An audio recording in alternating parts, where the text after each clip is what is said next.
제가 보통 설교할 때 본문을 길게 잡지는 않습니다.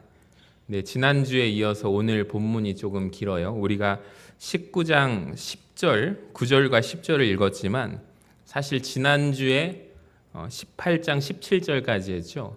18장 18절부터 오늘 19장 10절까지의 이야기인데요. 좀 깁니다. 한번 성경을 확인해 보시면은 세 가지 이야기가 나와요. 제가 묵상하면서 이걸 끊어가지고 3번 설교가 나올 것 같은데요.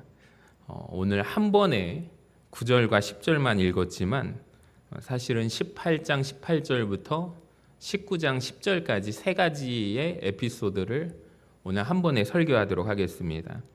공통점이 있어서 오늘 말씀을 전하고자 합니다. 세 사람이 나오는데 한 가지의 은혜가 있기 때문입니다. 오늘 본문에 크게 예수님을 만난 세 사람이 등장하는데요. 잘 아실 것입니다. 첫 번째 사람은 부자 청년입니다. 한번 따라해 볼까요? 부자 청년. 여러분 기억하시죠? 이 청년은 관원입니다. 엘리트고 성공한 사람이라고 말할 수가 있습니다. 종교적인 계명도 율법도 잘 지키는 부자 청년. 이미지가 어땠을까요? 사람들에게 인지도가 아주 따뜻하고 평판이 좋았던 사람으로 기억합니다. 자, 예수님께서 두 번째 보시는 인물은 거지 맹인을 봅니다. 첫 번째 부자 청년과 거지 맹인을 보시면은 완전히 반대, 극과 극이죠. 부자인데 청년이었는데 이 사람은 가난하고 거지입니다. 병들었습니다. 또 거기에다가 눈이 보이지 않는 맹인입니다. 그러니까 사회적으로 보면 최하층민이고 실패한 자라고 말할 수 있겠습니다. 세 번째 등장하는 인물 역시 여러 가지 면에서 앞에 사람들과 반대되는 인물입니다. 잘 아는 사람인데요. 삭개오라는 세리장입니다. 이 사람은 부자입니다. 근데 사람들에게 인정받지 못하는 부를 쌓은 손가락질 받는 부자입니다. 왜 그래요? 세리이기 때문입니다. 그래서 오늘 전혀 공통점이 없어 보이는 이 세 인물을 묵상하면서 공통점이 한 가지 있었는데 저는 구원이라는 공통점을 찾았습니다. 세 가지 만남을 관통하는 하나의 주제 구원에 대해서 보면은 이들 모두 세 사람이 모두가 뭐가 필요해요? 구원이 필요한 사람들이라는 거예요. 그러니까 다시 말하면은 누가 필요해요? 주님이 필요한 사람들이라는 거죠. 여러분 어찌 보면 다 맹인입니다. 거지는 진짜 맹인이었죠. 부자는 어떻습니까? 영적인 맹인이었습니다. 그러니까 돈보다 더 중요한 구원의 가치를 못 보고 있는 부자 청년의 모습을 알게 됩니다. 삭개오 역시도 그도 역시 영적인 맹인이라 눈앞의 것만 보고 살아요. 그래서 이 세 이야기의 결론마다 공통적으로 등장하는 단어가 있는데 따라해 볼까요? 구원. 구원이라는 단어입니다. 그러니까 첫 번째 이야기의 결론 부분 누가복음 18장 24절에서 27절을 한번 보세요. 예수님께서 말씀하십니다. 예수께서 그를 보고 이르시되 재물이 있는 자는 하나님 나라에 들어가기가 얼마나 어려운지 낙타가 바늘기로 들어가는 것이 부자가 하나님 나라에 들어가는 것보다 쉬우니라 하시니 듣는 자들이 이르되 그런즉 누가 구원을 얻을 수 있나이까 이르시되 무릇 사람이 할 수 없는 것을 하나님은 하실 수 있느니라. 혹시 여러분 형광펜이라든지 펜이 있으시면 여기에 구원을 동그라미 치시기를 바랍니다. 그러니까 첫 번째 이야기의 결론에 27절이죠. 이 구원이라는 단어가 나오거든요. 그러니까 이 이야기 역시 구원에 관한 이야기라는 것을 여러분과 확인하고 싶어요. 두 번째 이야기 결론도 마찬가지입니다. 누가복음 18장 42절을 보시고 한번 동그라미를 쳐보세요. 예수님께서 맹인에게 역시 이렇게 말씀하십니다. 예수께서 그에게 이르시되 보라 내 믿음이 너를 구원하였느니라 하시매. 역시 마찬가지죠. 구원이라는 단어가 등장합니다. 여러분 이 두 번째 이야기 역시 단순히 눈을 뜬 사건이 아니라 구원에 관한 이야기였네요. 맞죠? 자, 마지막으로 세 번째 사람은 누굽니까? 삭개오에 대한 이야기인데요. 결론도 마찬가지예요. 9절을 한번 보세요. 예수께서 이르시되 오늘 구원이 이 집에 이르렀으니 이 사람도 아브라함의 자손이미로다. 인자가 온 것은 잃어버린 자를 찾아 구원하려 함이니라. 구원이 몇 번이나 나와요? 2번이나 나와요. 9절과 10절에 연이어서 2번이나 등장합니다. 2번 모두 동그라미를 쳐보시기를 바랍니다. 그래서 제가 이 세 가지의 이야기를 하나로 묶었어요. 각각 따로 설교해도 3편의 설교가 나오겠지만 사실 공통점이 있는데 모두 다 구원에 관한 이야기를 다루고 있고, 이 말씀을 하신 분은 예수님께서 말씀하셨습니다. 그러니까 모두 이 세 사람이 다른 존재들이거든요. 근데 공통점이 있어요. 뭐가 필요한 사람들이에요? 구원이 필요한 사람들이에요. 즉 예수님이 필요한 사람들이라는 거예요. 부자 청년, 거지 맹인, 삭개오. 여러분, 우리 역시 어떻습니까? 우리 모두가 주님이 필요한 사람들입니다. 우리 모두가 구원이 필요한 자입니다. 이 세 사람을 보세요. 사회적 지위가 달라요. 명성도 다릅니다. 처한 환경 역시 달라요. 근데 공통점이 있어요. 모두가 예수님이 필요한 사람들입니다. 자, 그런데 안타깝게도 이 셋 중에서 제일 평판이 좋다, 사람들에게 인정받는 사람 한 사람 누굽니까? 첫 번째 나오는 부자 청년이잖아요. 이 사람이 가장 먼저 구원을 받을 것 같았던 이 부자 청년의 결말을 보세요. 근심하면서 돌아가요. 사람들이 구원받지 못할 것이라고 생각했던 사람, 바디메오라는 거지 맹인과 세리장이었던 삭개오는 둘 다 모두 구원을 받게 됩니다. 오늘 우리도 역시 마찬가지라고 저는 생각해요. 이른 아침에, 주일 아침에 이 자리를 여러분 나오셨습니다. 예배당에 함께 모이셔서 우리가 주일 일부 예배를 드립니다. 모두 생각이 달라요. 성격도 다르실 것입니다. 처한 형편도 다를 것입니다. 그런데 공통점이 하나 있는데 뭐예요? 우리도 역시 뭐가 필요해요? 구원이 필요한 자들이에요. 구원이 필요한 죄인들이라는 것입니다. 이 가운데 어떤 분은 내 상황과 내 처지가 부자 청년과 같을 것이고, 어떤 분은 바디메오가 같을 수 있으며, 어떤 분은 내 인생을 되돌아볼 때 나는 삭개오처럼 살아왔을 수도 있습니다. 근데 모두가 공통점이 있는데 우리는 예수님이 필요한 사람들이라는 거예요. 그래서 오늘 이 자리에 모였다는 것을 여러분 인정하시기를 바랍니다. 오늘 이 시간 우리 모두가 같은 말씀을 듣습니다. 그리고 예배를 마치고 나가는 순간 누군가는 구원의 기쁨을 얻고 돌아갈 것이고, 누군가는 여전히 근심하며 돌아갈 수도 있습니다.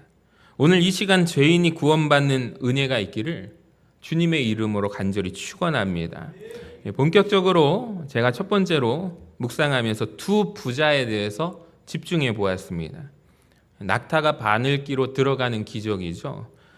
제가 이 세 가지를 묶어서 설교하는 또 하나의 이유가 있는데, 사실 이 이야기 속에 첫 번째 이야기 누구죠? 부자 청년의 이야기와 세 번째 이야기 누굽니까? 세리장 삭개오의 이야기가 곧바로 이어지는 이야기라는 것을 아십니까? 그러니까 첫 번째 이야기를 어떤 이야기냐면, 부자 청년이 예수님이 재물을 다 팔고 누구를 따르라? 나를 따라오너라 라고 말을 하시니까 그 청년이 어떻게 해요? 순종합니까? 다 팔고 따라갔습니까? 아니죠. 근심하면서 고민하다가 돌아갔던 이야기잖아요. 자, 그런데 주님이 마지막에 뭐라고 하셨습니까? 이런 말씀하세요. 부자가 천국에 들어가는 것이 얼마나 어려운지, 마치 비유로 말씀하시는데 낙타가 어디에 들어가는 것과 같아요? 바늘귀에 들어가는 것보다 어렵도다라고 주님이 말씀하십니다. 자, 그때 이 말을 듣고 제자들이 깜짝 놀라서 예수님께 물었습니다. 예수님, 그러면 누가 구원을 받을 수 있겠습니까? 여러분, 낙타가 바늘귀로 들어갈 수 있습니까? 없죠. 그때 예수님이 말씀하십니다. 사람으로는 할 수 없으되 하나님으로는 하실 수 있느니라. 그러니까 분명히 첫 번째 이야기는 하나님께서 부자도 구원하실 수 있다는 약속으로 끝이 나요. 그리고 바로 그 다음 장에서 그 약속을 실제로 보여주는 장면이 누가복음 19장 1절인데요. 같이 읽어볼까요? 시작. 예수께서 여리고로 들어가 지나가시더라. 삭개오라 이름하는 자가 있으니 세리장이요 또한 부자라. 바로 이 사람이 삭개오입니다. 부자가 천국에 들어가는 것은 사람으로는 불가능한 일이나 하나님은 하실 수 있다는 말씀을 누구를 통해서 증거하시는 거예요? 삭개오를 통해서 증명하시는 것입니다. 그러니까 삭개오는 어떤 사람인가? 18장 말씀에서 주님이 하신 말씀에 빗대면 낙타가 바늘길을 통과한 것 같은 하나님의 은혜의 증거가 바로 이 세리장 삭개오의 사건이라는 것입니다. 그래서 사실 첫 번째 이야기와 세 번째 이야기는 두 사람의 부자에 관한 이야기입니다.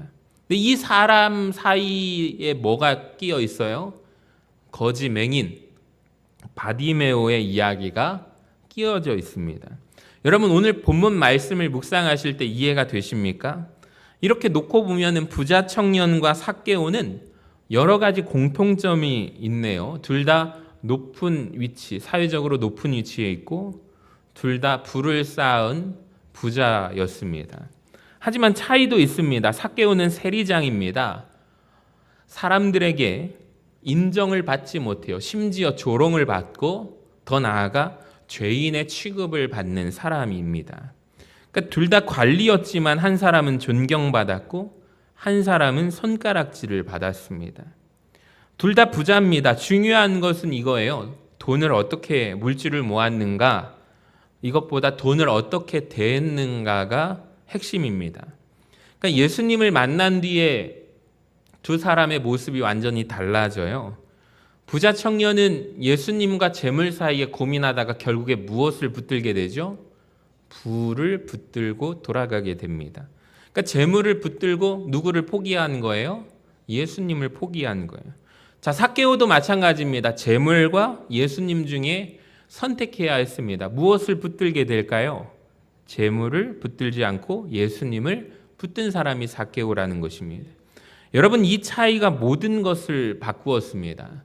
사실 이 부자 청년에 대한 책을 제가 읽어보았을 때 우리가 알지 못하던 한 가지를 알게 되었습니다.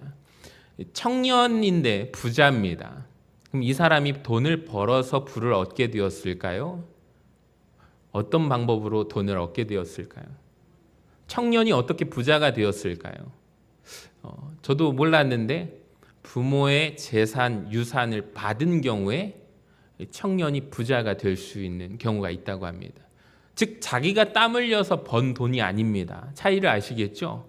삭개오는 욕을 먹더라도 자기가 번 돈이지만, 그렇죠? 로마라는 이 대제국을 섬기면서 세금을 착취하는데 정확하게 계산하지 않고 자기 민족을 팔아서 자기의 부와 재물을 쌓으려고 자기가 땀 흘려서 열심히 노력하는 사람이 삭개오라면, 이 부자 청년은 그냥 가만히 부모의 재산을 물려받은 경우예요. 그러니까 부자 청년이 오히려 물질을 붙들을 때 예수님을 더 붙들기가 쉽지 않았을까라는 생각을 해봅니다. 부자 청년 입장에서 지금 보시면, 이 시각으로 보면 예수님과 재물을 선택해야 합니다. 부모님께 물려받은 돈인데 예수님을 따라가면 좋은 존재이기는 하지만 예수님을 굳이 내가 따라갈 때 돈을, 물질을, 이 유산받은 물질을 포기하면서까지 따라갈 이유는 있어요, 없어요? 없다는 것이 이 부자 청년의 결론입니다. 하지만 삭개오의 입장은 다릅니다. 예수님과 물질, 자기가 어떻게 번 돈이에요? 욕을 먹어가면서, 사람들에게 손가락질 받으면서 열심히 땀 흘려서 이렇게라도 모은 돈입니다. 즉 자기 자신이죠. 이 물질이 나를 증명하는 거예요. 내가 비록 명성은 잃었을지 몰라도 돈만 많으면 돼. 돈만 많으면 내 노후랑 이런 거 다 보장할 수 있어. 삭개오의 생각은 곧 물질은 자기 자신입니다. 근데 자기 자신을 던지고 예수님을 만났을 때 예수님을 붙잡은 사람이 삭개오입니다. 이 결국에 두 사람의 차이를 아시겠습니까? 재산의 크기 때문이 아니라 예수님을 더 얼마나 크게 보았는가. 이 시각적인 차이에 있습니다. 결국에 이 차이와 선택이 엄청난 결과를 불러오게 됩니다. 세 번째로 그래서 영적인 가치관의 대전환에 대해서 말씀드리고 싶어요. 여러분, 구원에 대해서 말씀드렸는데 이 구원이 얼마나 큰 사건인지 아시겠습니까? 그러니까 내 영혼이 구원받는 것이 얼마나 큰 은혜임을 깨달아지십니까? 자, 묻겠습니다. 우리 성도님들 여러분에게 있어서 구원의 사건은 어느 정도의 시각으로 바라보고 계십니까?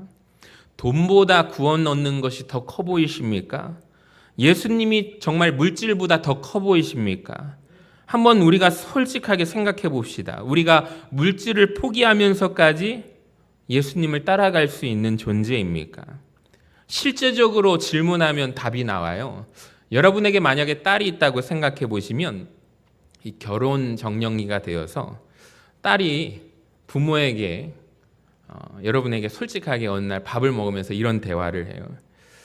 엄마, 아빠, 저를 따라다니는 사람이 두 사람이 있는데요. 둘 다 저보고 좋대요. 결혼하자고 해요. 청혼을 받았어요. 근데 한 사람은 어떤 사람이냐면 모든 조건이 좋은, 그냥 어느 직업을 특정하긴 좀 그렇지만 우리 한국 사회에서는 그래도 의사 선생님이 저를 쫓아다녀요. 같이 결혼하재요. 근데 그분은 믿지 않는 집안이에요. 그리고 또 한 사람이 저를 쫓아다니는데요. 아주 신앙이 좋은 믿음의 가정인데 가난한 집안이에요. 근데 거기에다가 이 남자가 세상에 신학교 가겠대요. 어떻게 해요? 누구를 선택하겠어요? 묻는다면 여러분 솔직하게 누구에게 보내시겠습니까? 의사에게 보내시겠습니까? 목회자 될 사람에게 보내시겠습니까? 우리가 선택하는 선택이 실제적인 선택이죠. 내가 무엇을 가장 귀하게 여기는지를 보여줍니다. 이 부자 청년은 결국에 돈을 선택하게 됩니다. 삭개오는 예수님을 선택합니다. 여러분, 저와 여러분은 무엇을 선택하겠습니까? 그러니까 부자는 몰라요. 무엇을 모르냐면 구원의 가치를 아는 사람이 아닙니다. 세상의 가치는 알지만 구원의 가치가 얼마나 큰지 모릅니다. 예수님보다 큰 것이 만약에 우리에게 하나라도 있다면 여러분 그것을 우린 인정하셔야 돼요. 우리의 우상이 될 수 있다는 것입니다. 오늘 하나님께서도 저와 여러분에게 질문하십니다. 너는 나를 정말 귀하게 여기고 있느냐? 자, 네 번째로 말씀을 묵상하면서 내 삶의 걸림돌은 무엇일까요? 우리도 마찬가지입니다. 이 자리에 예수님을 따라갈 마음은 있지만 솔직히 말하면 물질이 더 중요하신 분들이 계실 수 있습니다. 세상에서의 세상적 성공이 더 소중한 분들이 계실 것입니다. 그날 여러분 근데 생각해 보세요. 부자 청년이 부모의 유산을 받아서 놓지 못했던 그 돈이 있잖아요. 포기하지 못했던 물질은 지금 과연 누구의 것이 되었을까요?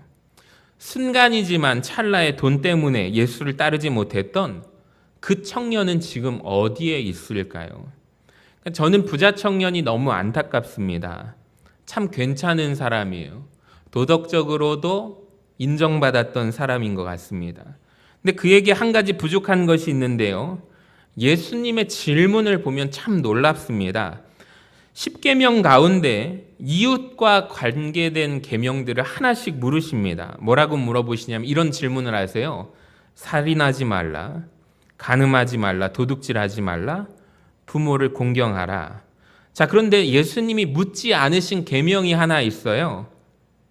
탐내지 말라라는 계명은 묻지 않으셨습니다. 왜 그랬을까요? 예수님은 이미 이 부자 청년의 마음을 알고 계셨기 때문입니다. 이 사람이 가진 문제가 하나 있는데 탐심입니다. 그래서 예수님은 모든 사람에게 재산을 팔라고 하신 것이 아닙니다. 그 사람에게 무엇이 걸림돌이냐면 주님을 따르는 걸림돌이 바로 재물이었기 때문입니다. 여러분, 우리는 어떻습니까? 오늘 내 삶에서 주님을 따라가는데 걸림이 되는 걸림돌은 무엇입니까? 돈입니까? 명예입니까? 성공입니까? 자존심입니까? 그러니까 주님보다 더 붙들고 있는 것이 있다면 그것이 바로 우리의 걸림돌입니다. 삭개오는 어땠습니까? 삭개오는 재물을 잃은 것이 아니라 참된 평화를 얻었습니다. 여러분 계산을 한번 해봅시다. 부자 청년은 재물을 얻었어요. 근데 잃어버린 것이 한 가지 있습니다. 그건 영생을 잃어버렸어요. 삭개오는 재물을 내려놓았지만 무엇을 얻었어요? 영생을 얻었습니다. 누가 더 큰 것을 얻었습니까? 그러니까 우리가 계산을 한번 똑바로 하셔야 돼요. 영적인 눈이 열리시기를 주님의 이름으로 간절히 축원합니다. 다섯 번째로 참된 회개가 있습니다. 오늘 삭개오에게 배워야 할 또 하나의 놀라운 사실은 19장 8절인데요. 같이 한번 읽어봅니다. 시작. 삭개오가 서서 주께 여짜오되 주여 보시옵소서 내 소유의 절반을 가난한 자들에게 주겠사오며 만일 누구의 것을 속여 빼앗은 일이 있으면 내 갑절이나 갚겠나이다. 아멘.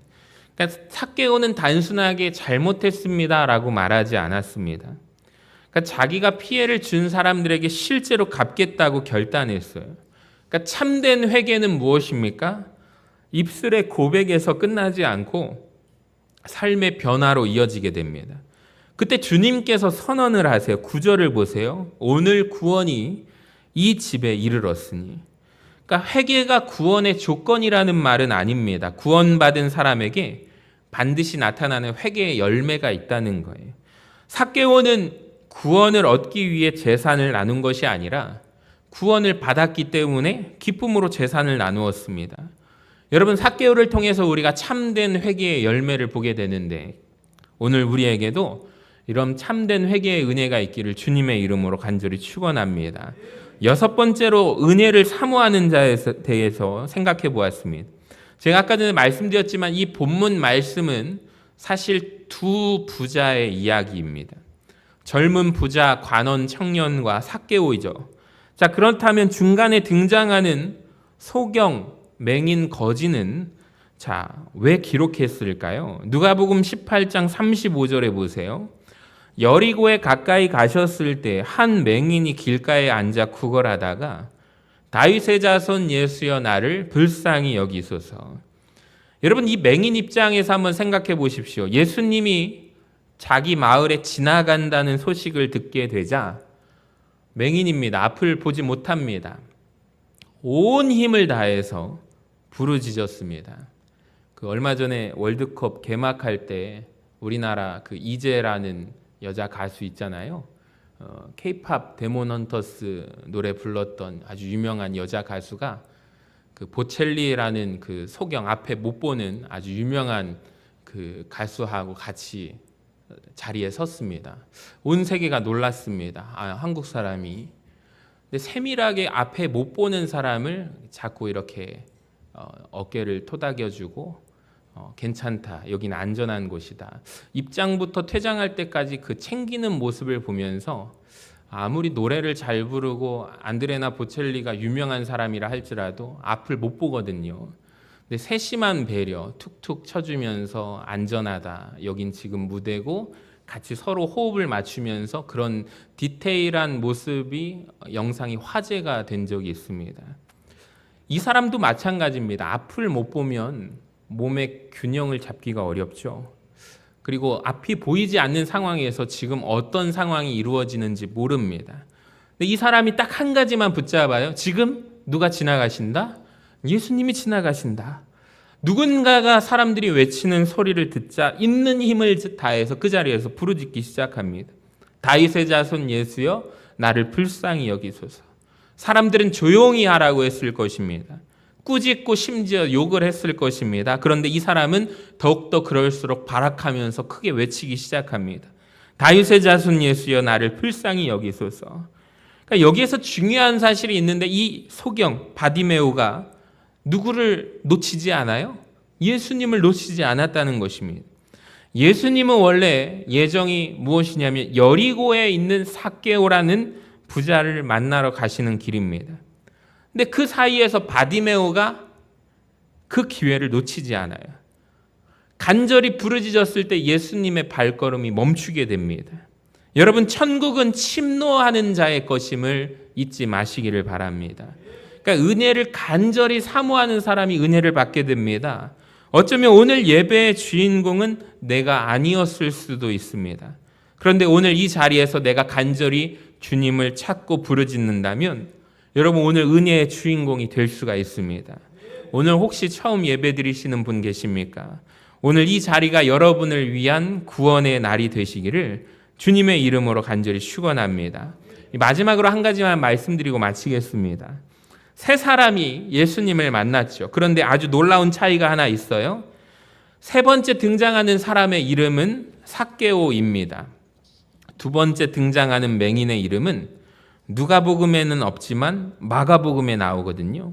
마가복음 10장 46절을 한번 보세요. 노란 글씨만 읽어봅시다. 시작. 디메오의 아들인 맹인 거지 바디메오. 놀라운 사실이 있습니다. 삭개오의 이름이 기록이 되었잖아요.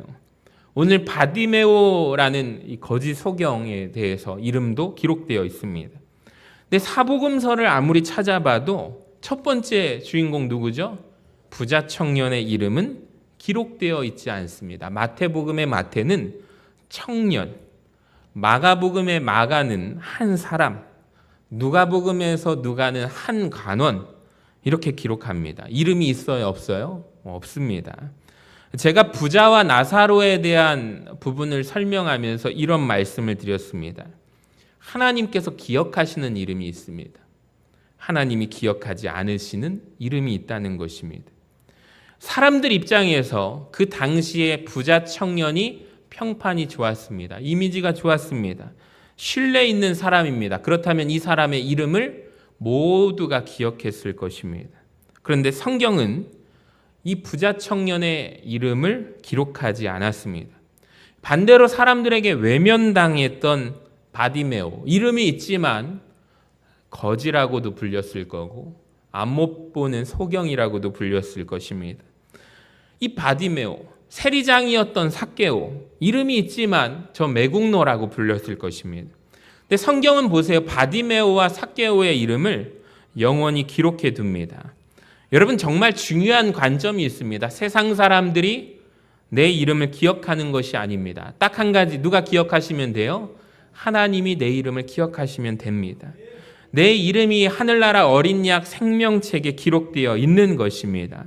오늘 세 사람 모두가 예수님을 만났어요. 그런데 한 사람은 근심하면서 돌아가고 두 사람은 구원을 받았습니다. 우리 역시 똑같은 말씀을 들었습니다. 누군가는 여전히 근심하며 돌아갈 것이고 누군가는 구원의 기쁨을 안고 돌아갈 것입니다.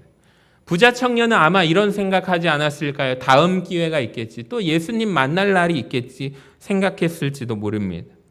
그런데 바디메오와 삭개오는 마치 오늘이 마지막인 것처럼 예수님을 붙들고 놓지 않았습니다. 매달렸습니다.